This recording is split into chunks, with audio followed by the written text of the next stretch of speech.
Bango, Ozevi Sanzambe Panza Bango, Ozevi Sanzambe Panza Bango, Ozevi Sanzambe Panza Bango, Ozevi Sanzambe Panza Bango, Ozevi Sanzambe Panza Bango, Ozevi Sanzambe Panza Bango, Banda Kwebi Sanzambe Apanza Bango.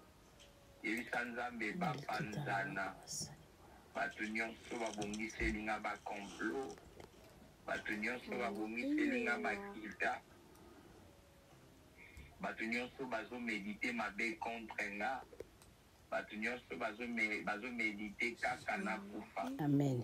Batu nyonso bazomedite na sila. Amen. Nzambe panza makita na bango. Panza na papa. Nzambe panza makita na bango. Panza makita na bango contre ngai.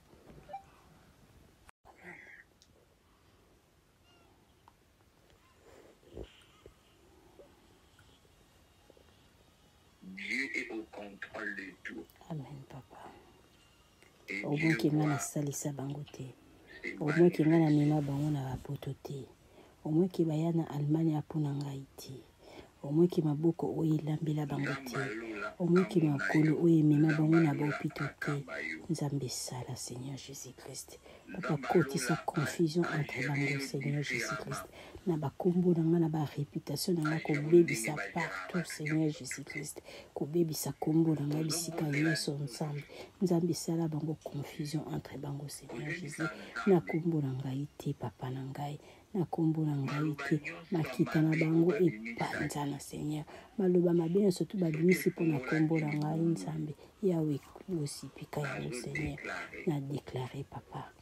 Na déclarer Seigneur libulu wana efinikama. Efingama finikama Seigneur Jésus.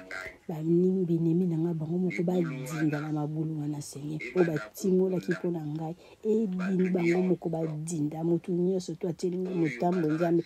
Ye moko akota na motambo wana Seigneur. Batu nyonso bazana na sima ya libulu oyo Seigneur Jésus ko batimolela ki ngai Nzambe bango moko bakota Seigneur. Ekunda bango moko Seigneur Jésus. Ekunda bango moko Nzambe na ngai. Bakomona ngate bakomona bana na ngai te. Na butu bakomona ngai te Seigneur Jésus-Christ. Nzambe omwe ki nga na sunga bango te. Omwe ki nga na salela bango te.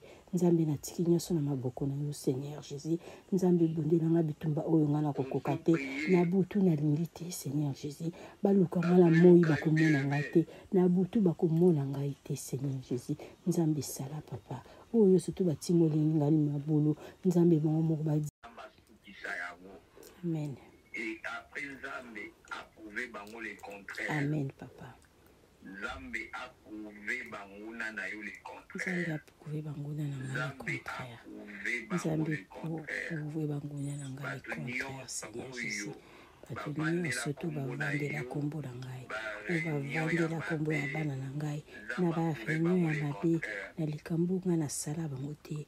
Nzambe approuvé bango le contraire papa. Au moins qu'il y a na eda bangote, au moins qu'il y a na sala akamwa minene na katavina bangote papa, au moins qu'il y a beaucoup elambela bangote, au moins qu'il makulu oyo Seigneur Jésus-Christ et qu'il y a na bopito pour na bangote Seigneur, au moins qu'il y a na contribuer na bavina bangote, au moins qu'il poto baya pour na ngaite Seigneur Jésus-Christ. Nzambe ba bikita na bango papa, ba mona ngaite na butu, ba mona bana na ngate. Bamona ngai te Seigneur Jésus. Nzambe bazwa confusion entre bango Seigneur Jésus.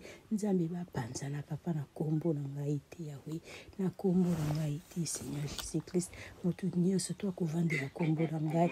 Nzambe na ngai confusion. Zala bango ba confusion papa. Na kombo na ngai te Seigneur Jésus-Christ. Papa naza ko bebisa nyonso. Oya mabe, oya butu Seigneur Jésus. Eyela ngai te papa. Oyo surtout ya mabe ezongi la bango moko Seigneur Jésus. Mabulu batimoli ngai Nzambe.